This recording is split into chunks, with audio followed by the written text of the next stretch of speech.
Gracias por estar aquí, querido Emiliano. Muchísimas gracias a ti por la invitación, Mariana. Estoy muy contento de estar aquí contigo y con tus pajaritos. ¿Qué les puedo yo decir? Emiliano es amigo mío desde hace muchos, muchos años, Mucho. entonces, y yo espero que seamos amigos muchos años más, porque nos sabemos tantas cosas que sería terrible, ¿no? Que nos peleáramos. O al revés, esperamos que dure ¿Ya poco? lo menos posible. Ya ha sido mucho. La verdad, siendo honestos, y tienes razón, somos amigos hace mucho tiempo. Ha sido una amistad muy agradable, pero sí también ya se nos está pasando de tiempo, yo creo. Ya, es hora. Un poquito, sí. Un poquito, sí.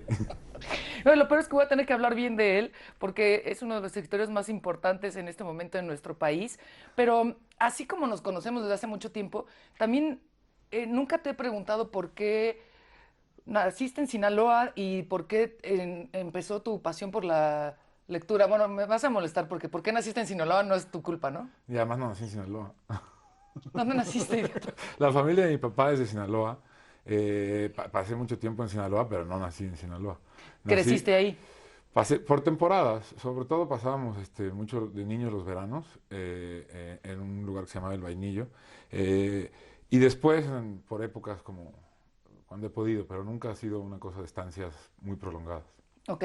Lo que pasa es que mi papá, a su pesar, porque a él, así como a mí sí me hubiera gustado nacer en Sinaloa, él reniega bastante, no de Sinaloa, sino de que importe dónde naciste, ¿no?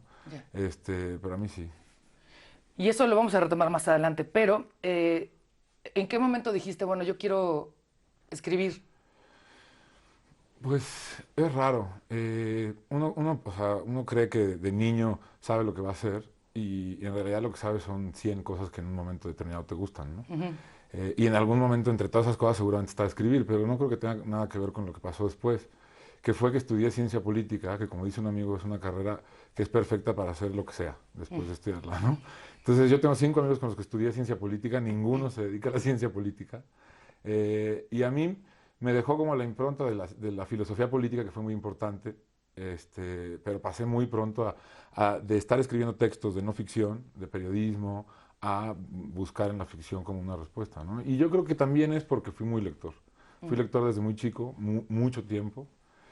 Desde muy pequeño, antes de saber leer, incluso como estuve muy enfermo y pasé mucho tiempo en hospitales de recién nacido y de niño, pues lo que para otros fue experiencia, yo lo conocí como a través de libros, ¿no? De que me Ujú. contaban historias, de que me imaginaba historias de libros en los que no había ni letras, pero eran no de puras ilustraciones. No sé, yo creo que de eso, de haber sido lector antes. ¿Y quién te daba las lecturas? ¿Tu mamá, tu papá?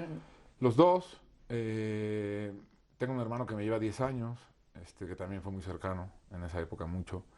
Tíos, amigos de mis padres, enfermeras, porque también hubo una época en la que no podía tener contacto con nadie. O sea, hubo un periodo de hospitalización que era como de niño burbuja, entonces ahí no podían entrar. Ahí pues no eran ellos. Y sí fue un poco como este lugar común de, es que la lectura te salva, la lectura te ayuda, la lectura te hace vivir otros mundos. A veces me parece un poco vacío, Sí, pero en tu caso, sí, yo creo que como dices, a veces es más que vacío, es un lugar común completamente y es también como una cosa romántica, quizá un poco absurda, ¿no? Pero en mi caso, como no tenía la otra experiencia, claro. era la única que tenía, ¿no? Entonces, cuando tienes, yo siempre he creído que está mucho mejor la realidad que los libros. O sea, yo creo que es más importante vivir que escribir y que leer, pero que se complementan y que hay que saberlos mezclar. Pero en ese momento yo no tenía otra opción, ¿no? Claro. Ahora, ¿y te has movido por la escena independiente, de la editorial independiente, y ahora estás en editoriales más grandes? Pero, ¿cómo es el paso de un escritor en la escena independiente de México? Porque muchas veces no sabemos exactamente de qué se trata lo independiente Claro. y cuáles son las ventajas y desventajas. En tu caso, ¿cómo fue ese camino? Pues mira, yo creo que y me iré incluso antes. Yo creo que antes de pensar en cómo fue el estar con editores independientes y luego pasar a publicar en Penguin, Random House, Alfaguara, Grijalbo, Malboro, Marinela, Sabritas. Antes de eso, lo realmente más jodido es buscar a la primera persona que te publique, ¿no? Al buscar al primer editor. Porque hay un mundo enorme de distancia entre estar publicando textitos en revistas, en donde puedes, a llegar a una editorial, ¿no? Vamos a hacer una pausa, pero te quiero preguntar, y esto sí es porque te conozco y sé que no tienes empacho en decirlo. Muchas veces se piensa que el escritor disfruta, ¿no? Una copa de vino, se sienta a escribir, escucha música clásica y disfruta el arte de escribir. Y en tu caso, como eres aprensivo y un poco neurótico, y te lo digo con Sí, conocimiento de causa, de tu neurosis y de la mía, sí. no siempre es ese lugar común de ¿Cómo el que no escritor. siempre? Nunca, jamás. En tu caso, pues hay otros que, los malos, ¿no? Tal vez. Sí, bueno, no sé, yo creo que no, yo creo que ni siquiera, o sea, yo creo que de verdad no, bueno, no tienes razón, sí debe haber toda una cosa, lo que pasa es que no sé si hay que considerar a los escritores, pero sí está bien considerar a las personas que tienen esa cosa, que les gusta esa parte hedonista de lo que creen que hacen. Y son O sea, amigos tuyos, además, algunos. no, no, para nada. No, no, no, yo creo que sí, la escritura tiene una parte que te genera, por supuesto, unos estados anímicos particulares y que muchos de ellos pueden ser por momentos, aunque sean pocos en lo largo de... En mi caso, yo me tardo 3 años más o menos en una novela. Y podría decirte que son pocos los días que son eufóricos, de emoción. Pero sí los hay, debe haber 2 o 3 o 4 o 5, que además son los que te permiten terminar. Claro. Porque, pero más que eso, y yo creo que eso es en general con los escritores, porque escribir al final, hagas el tipo que sea de literatura, el género que sea, es sentarte contigo mismo solo a intentar llevar más allá de donde están ese día tus límites. O sea, es tratar de empujar un poquito tus capacidades, el lugar hasta el que llegas, ¿no? Entonces, eso le pasa a toda la gente que escribe. Entonces, hay una parte de un combate particular que sí, que no siempre es agradable y que tampoco es siempre desagradable. Que publicó Las Tierras Arrasadas hace unos 3 años. 2 años y medio, Dos más o años menos, y medio. sí, poquito más. Platícale a la gente, si no lo conoce, de qué se trata este libro y por qué decíamos antes del corte que debe haber sido un libro que ha de haber sido muy doloroso escribir, independientemente de la disciplina del escritor, porque esto estaba basado en una situación que vivimos todos los días. Sí, no, o sea, es cierto que hay libros que, más allá de lo que decía hace un momento del trabajo como diario, el tema implica más o menos malestar en el escritor, ¿no? Yo creo que ese libro de los que yo he trabajado fue sin duda el que más me ha afectado emocionalmente. Las Tierras Arrasadas es una novela que trata sobre migración de centroamericanos tratando de cruzar México camino hacia Estados Unidos, ¿no? Y además de que ya el tema es bastante terrible, hice un trabajo de investigación, no de investigación, no me gusta decir de investigación porque no fue, cuando uno hace trabajo de investigación, espera que aquello que recauda o que levanta de testimonios o que junta, de algún modo alimente lo que va a producir, lo que va a hacer, ¿no? Pero en este caso yo no quería eso, sino que después de haber levantado todo eso quería como olvidarlo, era como para entrar en un cierto tono, porque la novela, la historia de la novela no tiene nada que ver con nada que haya leído, ni con ningún testimonio que haya levantado.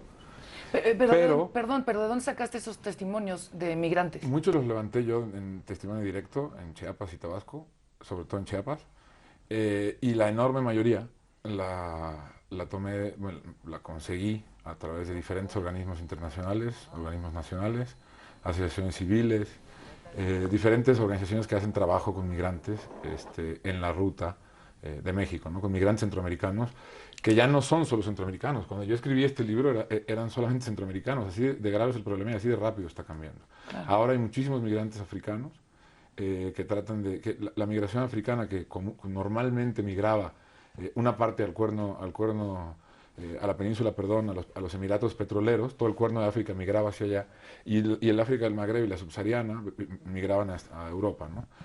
Europa ha cambiado tanto también, la crisis ha quitado tantos trabajos que la migración ha buscado otros caminos y ahora vienen a Estados Unidos a través de México y de Centroamérica, ¿no? Entonces ha cambiado muchísimo, pero de ahí saqué los testimonios de ahí. Estos testimonios después tuvieron un lugar fundamental en la novela, a pesar de que yo los olvidé todos. Empecé a escribir, fue muy doloroso la parte de los testimonios, la parte de escribir también. Y cuando la terminé la novela me di cuenta que eh, más allá de lo que yo había querido meter en la novela, había una parte que era esa tristeza que yo cargué durante el proceso, ese dolor que no estaba, que no se sentía en Mm. la novela. Y lo metí de cierto modo que la novela tenía una especie de coros, porque la novela primero iba a ser una obra de teatro. ¿Neta? Sí, Ah, para eso no unos amigos, sabía. sí, para unos amigos, y empecé a escribirla como obra de teatro.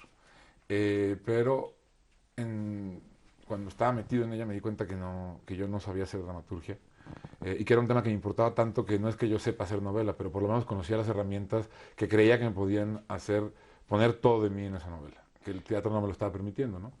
Y entonces heredó de la obra de teatro unos coros como de tragedia griega, porque yo quería escribir una tragedia. Y al final en la novela regresaron los testimonios insertados, son testimonios textuales, fragmentos textuales de los testimonios, que van entrecortando la novela, ¿no? Algo que me gusta mucho de esa novela es que no hablas de un boliviano o un africano o un mexicano o un venezolano, sino que una de las partes más graves de este fenómeno es el asunto de la carencia de identidad. ¿Qué es lo que le pasa a un ser humano cuando no tiene ya ni nombre ni No, nacionalidad? no. Sí, es lo que... O sea, ese es parte de lo que me llevó a mí a escribir sobre migrantes, ¿no? Hannah Arendt tiene un texto maravilloso en el que dice, en el que define a personas como los migrantes centroamericanos tratando de cruzar México, como los sujetos sin derecho ni siquiera a tener derechos, ¿no? Eso. Entonces, estos son los que están al final de todo. Cuando empiezan el camino de la migración, renuncian a todo, a su nombre, a su edad, a su religión, a su idioma. Es decir, pierden absolutamente todo. Se vuelven estos sujetos sin derecho a tener derechos, ¿no? Y en ese sentido, los personajes en la novela, yo quería que los migrantes fueran retratados así. Los migrantes no tienen nombre propio, nunca tienen ni siquiera personalidad, son una masa que canta en esos coros, ¿no? Claro. Salvo uno de ellos, que los secuestradores reconvierten en secuestrador, y a partir de ahí tiene un nombre, ¿no? Y los secuestradores sí son personajes individuales, aunque tampoco tienen un nombre propio, tienen nombres que apelan más a todo el acto funerario, ¿no? O sea, se llaman, ¿no?, sepelio, mausoleo, Epitafio. epitafio, es decir, son todos estela, ¿no? Porque de algún modo también hay que quitarles, que es al final lo que les quita la identidad a los migrantes, es lo mismo que se le quita a los secuestradores, ¿no? Una guerra en cámara lenta, pero gran guerra del capital que genera zonas despauperizadas completamente, ¿no? Son muy pocos los que viven Muy pocos, muy pocos. Pero bueno, es muy difícil vivir de la escritura, nadie puede, yo creo. En general los escritores, que incluso los que venden mucho, viven más de tener columnas en periódicos Sí, o dar claro. conferencias, otras cosas, que de las regalías, ¿no? Son muy pocos los que viven Muy pocos, muy pocos. Pero bueno, entonces lo tomé así y lo que más alegría me dio, la verdad, y me había pasado en España también, es que en este mundo de la novedad literaria como lo único importante, es que los libros tienen una rotación rapidísima en las librerías, que se quedan poco tiempo en las mesas, que incluso no solo en las mesas, en los libreros, porque las famosas devoluciones de las librerías mexicanas, que es todo más complicado, los libros se quedan muy poco tiempo, pues un premio así es como una segunda oportunidad para que el libro vuelva a estar presente en las librerías, una segunda oportunidad para que llegue a algunos lectores, que eso es yo creo que siempre lo mejor de los premios. y para tu autoestima también, que a veces Sí. está disminuida, ¿o no? Sí, en general, pero es difícil subirla incluso con premios. O sea, eso. No, si mi autoestima empezara a subir por premios, dejaría de escribir. La mera verdad. Vamos a hacer una pausa y regresemos. Quiero platicar de tu más reciente libro de cuentos, La superficie más honda, y también de escribir acerca de la enfermedad. Tú y yo compartimos la hipocondria y Sí. también la enfermedad, ¿no? No, pero es que ves otra vez. No compartimos la hipocondria. Tú eres una hipocondriaca, que es una enfermedad, y que tendrías que ver con un psiquiatra. Yo soy enfermizo, que es diferente. Yo me enfermo muy fácil de casi cualquier cosa. ¿Tú sabes lo que le pasó a mi psiquiatra o no? Sí, se suicidó. Platicando acerca pues de las enfermedades, porque la verdad es que muchas veces, bueno, no sé si sea hipocondria o sea que sí hemos sido enfermizos, pero nunca has pensado en escribir acerca de eso, o digamos que en tu obra viene de alguna manera también insinuado el asunto de la enfermedad, de las medicinas, de los doctores, de la soledad también de un paciente a veces. Directamente no lo he hecho. Bueno, no es cierto, ¿eh? Se me olvida mucho. Se me olvida siempre. ¿No quieres checar eso también con tu médico? Iba a ir con tu psiquiatra, pero parece que ya no atiende. No, fíjate que cuando estuve viviendo en España, salió una antología de relatos que nos pidieron algunos escritores, y o sea, el tema nos habían pedido que escribiéramos sobre la infancia. Uh, Y en ese texto sí escribí sobre la enfermedad. Pero es el único intento que he hecho. La verdad es que creo que es un texto completamente fallido. La enfermedad a mí me dejó una secuela fundamental, que es que tuve un bloqueo de muchos años. O sea, no tengo memoria de buena parte de mi infancia. Entonces, ay, qué bueno, ¿no? pues sí, la verdad que sí. Me dejó otra cosa que es más agradable todavía, que es que cuando yo llego a un hospital, a diferencia del resto de la humanidad, me siento tranquilo en casa, feliz, emocionado. Como que podría hacer lo que fuera porque no hay problema de nada, ¿no? Claro. Entonces, pero entonces, la verdad es que es un tema del que escribir sería hacer ficción pura, aunque lo viví, porque no tengo Mm, recuerdos de nada, ¿no? Entonces, ¿qué fue lo que me pasó ante ese texto que te cuento? Y que es un texto que siento que escribí sobre la infancia, que escribí sobre la enfermedad, pero que no tiene que ver ni con mi infancia ni con mi sentimiento ante la enfermedad. claro. Entonces es muy, no lo he hecho. Ahora, como todo lo demás en la vida de alguien, se filtra en lo que escribes. Aunque creas Eso. que estás escribiendo de algo completamente distinto, hay unos vasos comunicantes que son dificilísimos como de controlar, ¿no? Y incluso de entender. Yo creo que de pronto escribes algo que dices, caray, ¿no? O sea, esto es de esta novela, pero además es algo más, ¿no? Acabas de publicar La superficie más honda, es una serie de cuentos que tenías desde hace mucho tiempo, ¿no? Fuiste recopilando estos cuentos. La línea, digamos, tiene mucho que ver con la violencia, Ujú. pero a la vez tiene mucho sarcasmo, como lo tienes tú en tu vida cotidiana, por si no se han dado cuenta, y sarcasmo, humor. ¿Y cómo fue el ejercicio de hacer estos cuentos y por qué tenías un poco como de dudas en un principio de si te aventabas a sacar estos cuentos? Pues porque, o sea, después de estar, mi primer libro fue de cuentos, después pasaron 9 años en los que estuve con novela, eh, y durante esos 9 años yo pensaba, sentía las ganas de escribir cuentos, pensaba en historias que eran para cuentos, pero no los hacía porque me sigo, y esto lo hemos platicado alguna vez, te lo dije ya, me sigo sintiendo, sí, y sentando, cuando trabajo, con mucho miedo ante la escritura. O sea, me sigue dando mucho reparo, mucho miedo, mucho como respeto. Y una de las cosas que más nervioso me pone es la idea de estar escribiendo en dos géneros distintos. Ujú. Porque siento que pierdo como las cosas importantes de la novela, las cosas importantes del cuento, del género. Entonces no me atrevo, no me dejo. Entonces pasó mucho tiempo sin que me metieran a escribir cuento, y cuando por fin de veras ya dije ya, cuento ahora, empezaron a brotar como hongos. O sea, empezaron a salir, que es algo que a mí nunca me había pasado, ¿no? Mm. Pensaba que todas eran historias nuevas, y después me fui dando cuenta que muchas eran ecos de historias que yo, según yo, iba descartando en esos años y que se me iban, ¿no? Y me di cuenta porque el título de uno de los cuentos, por ejemplo, cuando lo acabé y le puse el título, estaba convencido de que había salido el título de ahí, en ese momento en que había que terminar el cuento. Y me lo encontré después, el título tal cual, en una libreta de trabajo del 2009. Y el comienzo de un cuento también en un archivo de Word del 2011, de otro cuento. Ujú. Entonces había pasado algo raro, haber escrito tan rápido un libro me espantaba por qué podía haber pasado eso. Entonces estaba desconfiado. Y luego, sobre todo por lo que decías, por el humor.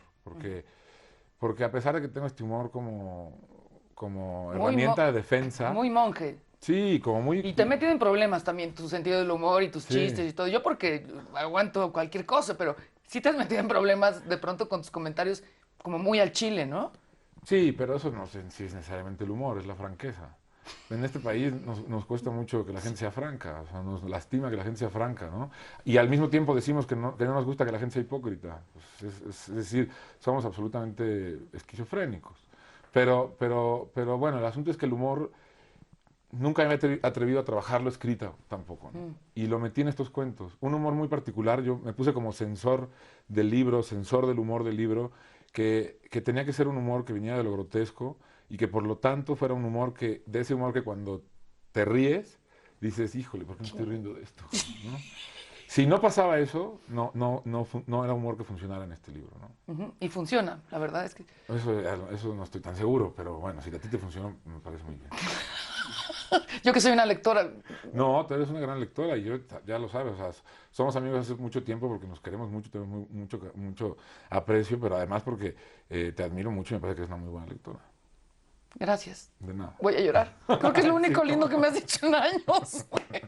qué descaro. Oye, mujer, tuyo. Sí. Dime nomás una cosa.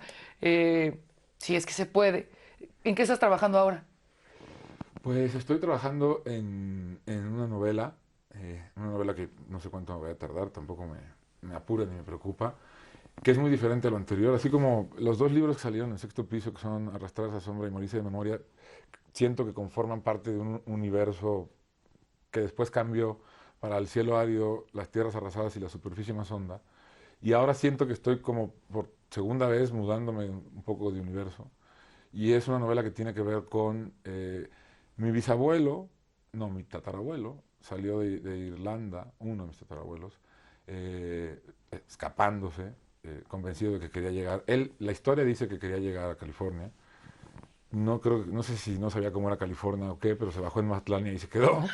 Se bajó del barco en Mazatlán y se quedó en Mazatlán. Después, su hijo, que sí, sí es mi bisabuelo, tenía un gimnasio y era carnicero y también se fue. Mi abuelo se hizo el muerto, Literal, ¿eh? pero literal no solo se hizo el muerto, dinamitó una camioneta en una cantera para desaparecer, en la cual, una camioneta en la cual había metido un cuerpo además, ¿no? Para que pensaran que había un muerto y que era él. Mi padre también se fue en un momento de una manera distinta, progresivamente, muy lento, pero tenía este como sentimiento de necesidad de la fuga, que yo lo llamo como una especie de presentimiento que hay en esa línea, una cosa que de pronto estalla, ¿no? Y yo también en un momento me fui a México, ¿no? Entonces, me interesa como rastrear ese presentimiento, sobre todo en mi abuelo y en mi padre, ¿no?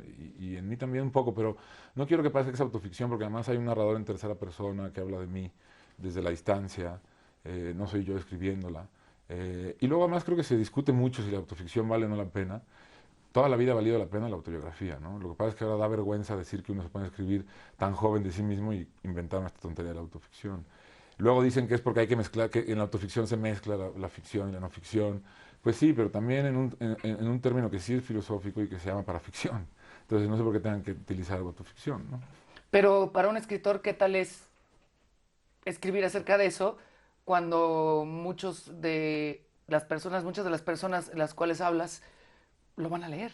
Ah, no, sí, no voy a volver a hablarme de la familia de mi papá, nunca más. Pero ya lo saben, y ya, de hecho, ya solo de saberlo, varios están muy molestos y sin hablarme. Que ellos lo que no se dan cuenta es que el que sale ganando en eso soy yo, sin lugar a dudas. Aunque el libro sea una mierda, si me dejan de hablar, vamos de gane. O sea, la mera verdad. Bueno, no te nos vayas otra vez. Gracias por venir a Caldo de Cultivo. No, muchísimas gracias a ti, de verdad estoy muy contento de haber venido, muy contento de estar en este programa que además me gusta mucho. Y nada, pues gracias. Gracias. Emiliano Monge. Gracias. A ti. Qué rolleros, ¿no? Ah, ya seguí. Perfecto. ¿Lo tienen? Perfecto, güey. Ese es el final.